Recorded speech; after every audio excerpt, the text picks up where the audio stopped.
The story begins in the city of Los Angeles. Becky Morton is with her friend Jenny at Santa Monica Pier.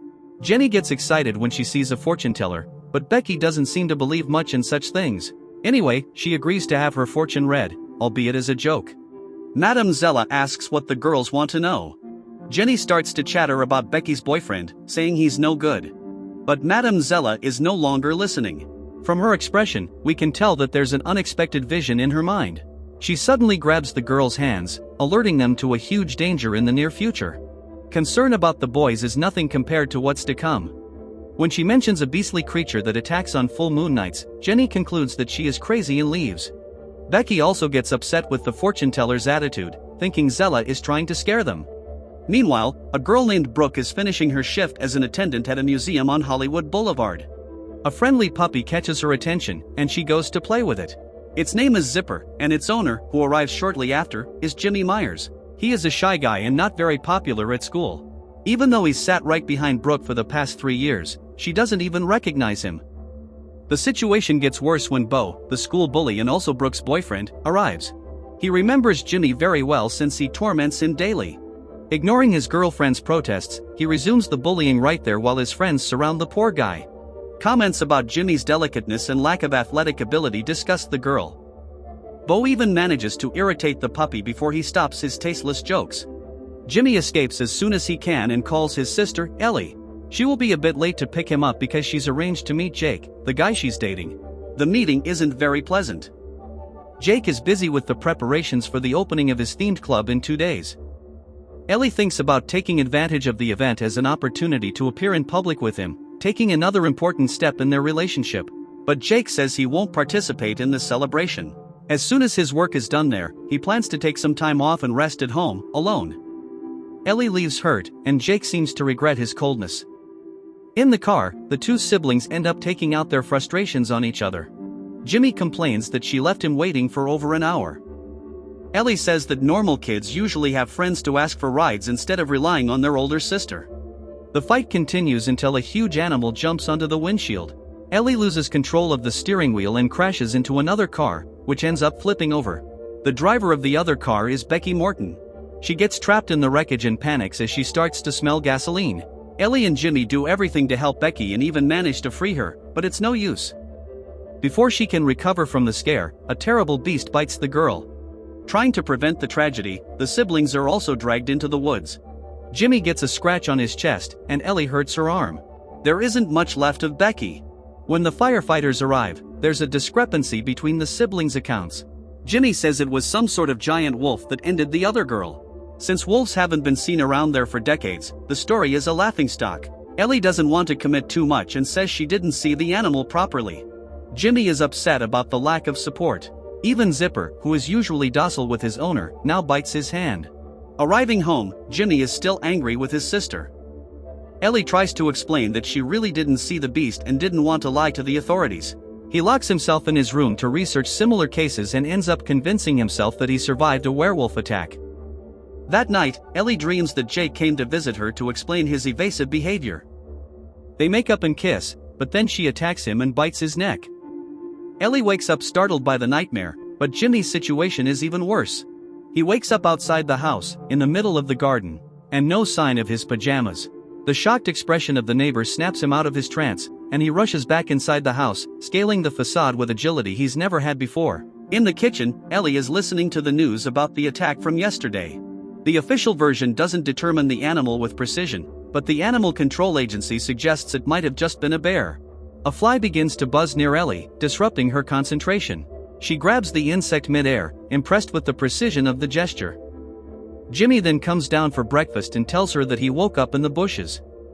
Ellie thinks about calling the family doctor, but he assures her that he feels great. Anyway, she says it would be good to get some shots. The wolf may be rabid. Jimmy is surprised that she is accepting his version, admitting it could have been a wolf. But he's already one step ahead and decides to share his suspicions involving werewolves. Ellie isn't ready to open her mind that much yet. When his brother says they might be cursed, she observes that life is like that. Everyone carries the curse that belongs to them. Neither of them seems to notice that they haven't eaten anything but meat at breakfast. Ellie works in the production of a TV show, The Late Late Show.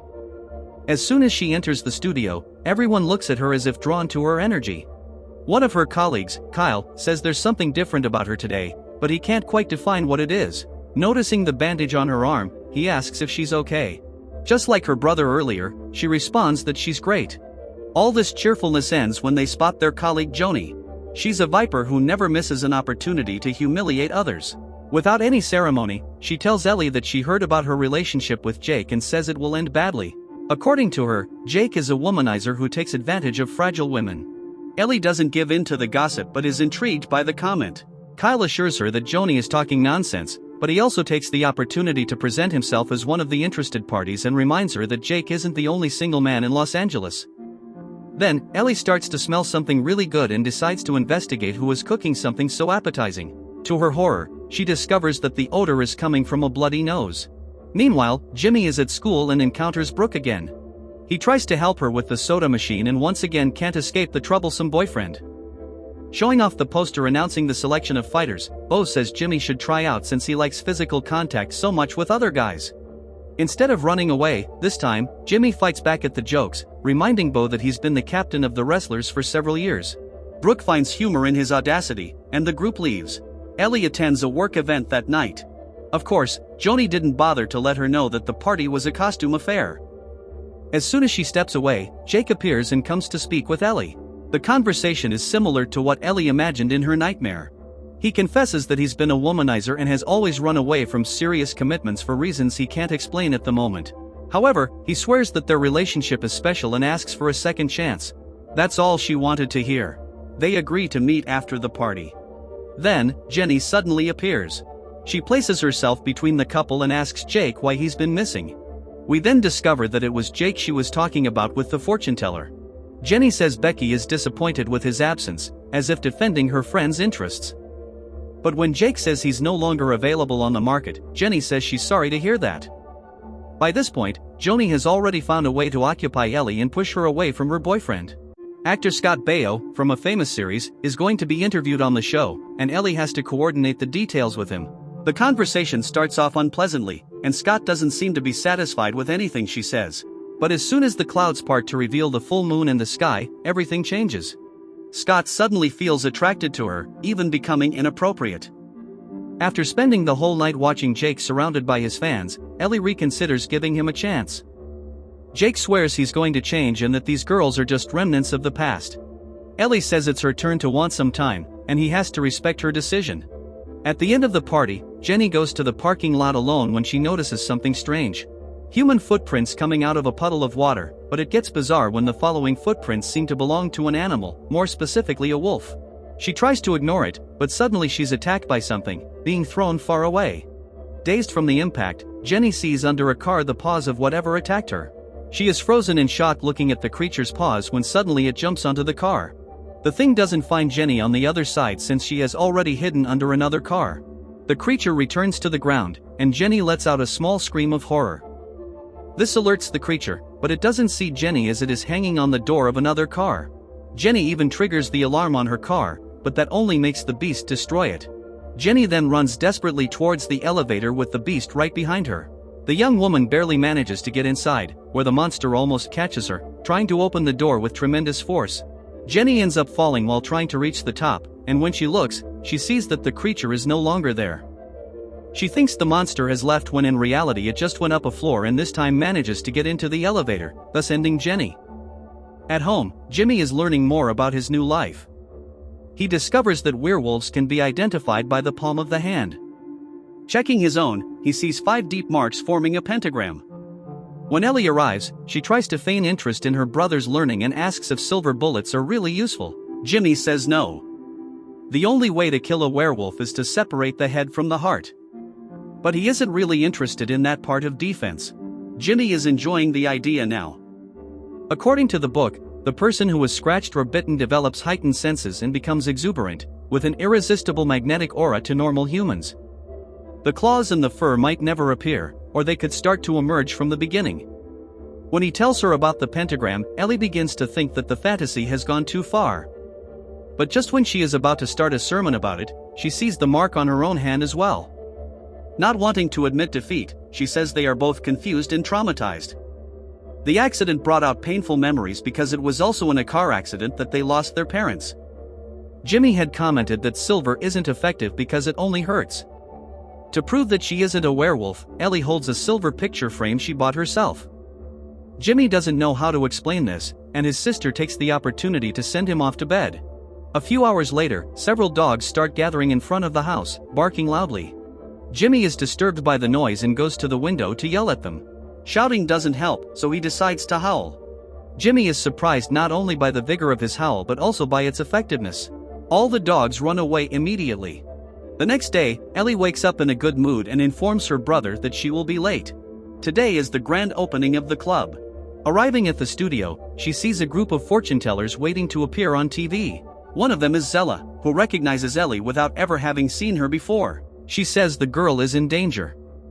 Apologizing for the fantasy, she explains that, unfortunately, her gifts are real.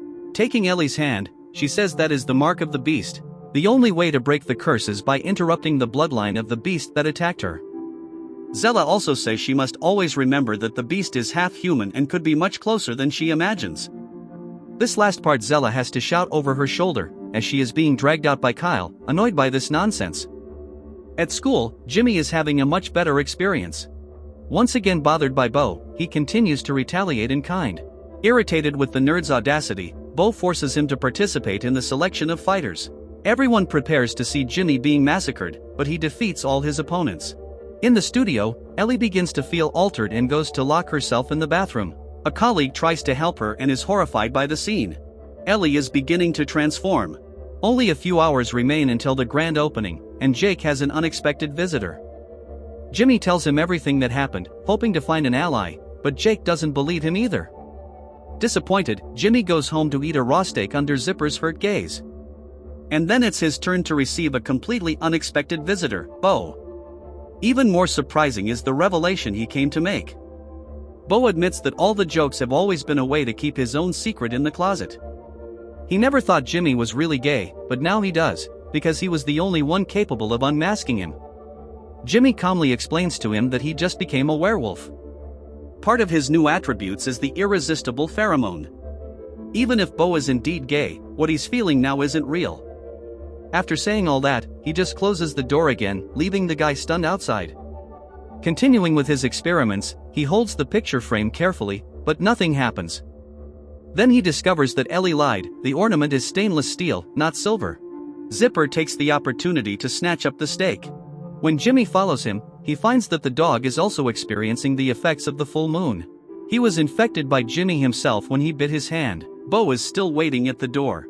If he was already scared from their conversation, now he's terrified to see a monstrous Zipper destroying the house to hunt them down. Bo and Jimmy jump into the car and speed away. Jimmy explains that he needs to talk to his sister, and Bo agrees to take him to the opening. Ellie is trying to compose herself when the news of Jenny's death appears on TV. She then asks Kyle to fill in for her at the event because she needs to go home and talk to her brother. When she gets into the car, Jake appears out of nowhere. He wants to talk about something important, but when he places his palm on the glass, Ellie sees the mark of the beast. Breaking the window, he snatches the car keys from her and forces the girl to get out. She says she'll only talk to him if he gives back the keys. He agrees and starts asking about the changes she's been feeling. Suddenly, she attacks him with one of the keys and pushes him away, then flees in her car. Jimmy manages to call her and warns that he's at the event. He tells her what happened with Zipper and says they can't go home now. Ellie says she believes everything now. Jake knew both victims and can only be the werewolf that attacked them. She tells her brother to stay close to their friend Kyle until she arrives. Naturally, the first person Jimmy encounters at the party is Jake. Trying to avoid him, Jimmy and Bo end up entering the mirror maze and get lost inside. Ellie arrives at the event and goes after the two. She calls for her brother, but it's Jake who responds. He swears that he wasn't responsible for the attacks. Jake has been a werewolf since he was born and knows how to control the transformation. But now there's another werewolf in the area who is stalking Jake's ex-girlfriends to frame him. Ellie is very confused and doesn't know who to believe. Bo and Jimmy are also listening to the conversation. When Jake reaches her and says that he loves her, the mirror behind them is shattered by a huge werewolf. Everyone runs in panic, and the monster chases Ellie. Anticipating the beast strikes, Ellie opens the light box, setting a trap. The werewolf gets shocked, but that doesn't stop it for long. Ellie escapes the mirror maze trying to alert the guests about the danger. Before she can explain the situation, the monster bursts through the wall, terrorizing everyone. The event quickly becomes a complete chaos. When everyone manages to escape, the security guard ensures that there is no one left and decides to close the doors, but Ellie refuses to leave without her brother. When she finds him, Kyle also appears, which is a bit strange. Theoretically, everyone should have left the club already, except for the werewolf itself. But once again, they are suspecting the wrong person. Kyle is attacked as soon as they look the other way. Then the true villain is revealed. Joni is the werewolf. She was infected with the curse when she spent a night with Jake. Since then, she has been trying to use her new skill set to eliminate all her rivals. The three fight in human form for a few moments using what they have at hand, even spraying pepper in Joni's eyes. After washing her face, she faces Jake. He didn't know he had infected Joni and says it doesn't have to be this way, claiming she can learn to control the curse. However, Joni doesn't see her new life as a bad thing. She says she's having fun and that soon she'll have him all to herself. Jake says he won't let anything happen to Ellie, but Joni approaches him and neutralizes him with a low blow and resumes the hunt. While the youths hide, they hear the woman transforming into the werewolf beast, a terrifying and fierce being. The creature attacks the siblings, but Jimmy and Ellie defend themselves with torches and silver ornaments. However, their strength doesn't compare to the beast's. Ironically, what scares the beast away is the arrival of the police. After all, beneath that fur is a woman with a reputation to uphold. When Jimmy tells the police that the animal is a werewolf, Ellie doesn't try to stop him or downplay the absurdity. She confirms that the culprit is indeed a werewolf, and her human form is a skinny, ugly girl with no redeeming qualities. The strategy works, and Joni reappears, furious. The police put aside their disbelief to take down the monster first. When she falls to the ground, Jimmy explains that it's not over yet. You need to hit right in the middle of the head. Proving he's right, Joni awakens with a fierce yet brief roar, as one of the officers has good aim. Back home, Ellie and Jimmy start cleaning up Zipper's mess. Jimmy is upset he has to face school without the enhancements, and Ellie misses Jake. However, as midnight approaches, they both realize there's still something in them. The lineage must be interrupted from the original werewolf, that is, the one who was born this way. And speaking of which, Jake is back. But not to help Ellie control the curse, as he had promised. He wants her to give in to that fate and join him. Ellie then realizes that one of Joni's evils was true. Jake really chose her for being weak and vulnerable. What he wants is a companion in this double life, and it has to be someone who will always need him. As if that wasn't enough, he now says there's only room for one alpha male, so Jimmy will have to be eliminated. Once again, the brothers join forces to fight the enemy. Jimmy attacks the enemy from behind, while his sister takes the silver cake spatula and strikes Jake's heart, leaving him weakened and fallen on the ground. She then cuts off his head with a shovel, and thus Jake's body is destroyed and burned. Zipper then returns home, ashamed of the mess, and who brings him back is Brooke. Bo decided to stop living a lie and gave Brooke Jimmy's address.